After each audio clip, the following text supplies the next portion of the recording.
Hi everyone, just giving my response for our assignment for this week with our assisted technologies.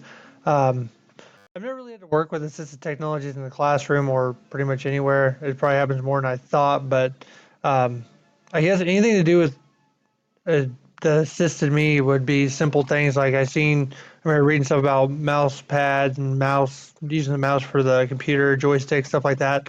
I've used that, but I've never really used it in the classroom. I think they are very helpful, but I've never really had to use them.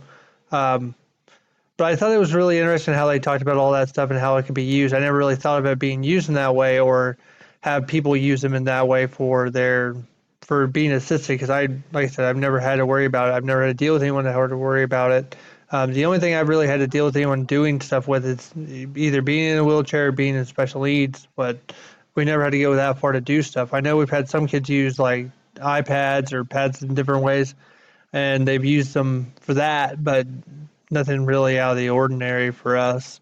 Second question was, I guess, some of the things that we learned that we um, that were given in our assigned reading was um, like hearing devices. I thought those were kind of cool, and I remember reading something about a translation thing to help with other students that needed help translate, which uh, we could really use right now with in baseball, coaching baseball, and one of our kids does not speak any English at all. Which luckily we have teammates of his that will translate for us, so it's always been very helpful.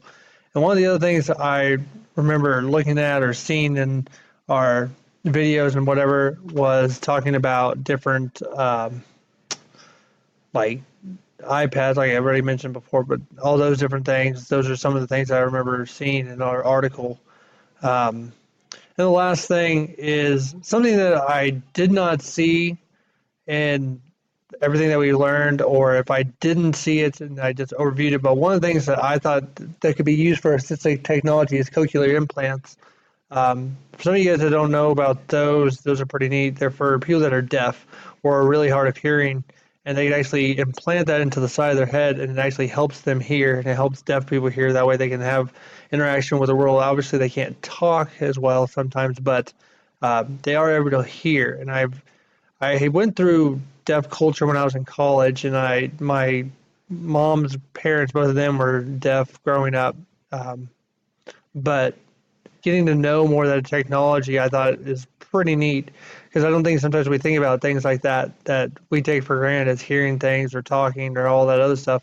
Whereas, I mean, they still talk, but they have to use their hands. It's just a little bit different than what we think. Um, but I thought this was a very helpful module this week with talking about different things that we use in the classroom or don't even think about being assisted, but we actually use them all the time, like projectors and different things like that. But hopefully, everyone else found a way to help use this in the future. And if not, hopefully, you can find something that might help better with your everyday life, if not in the classroom. So, everyone, have a good week.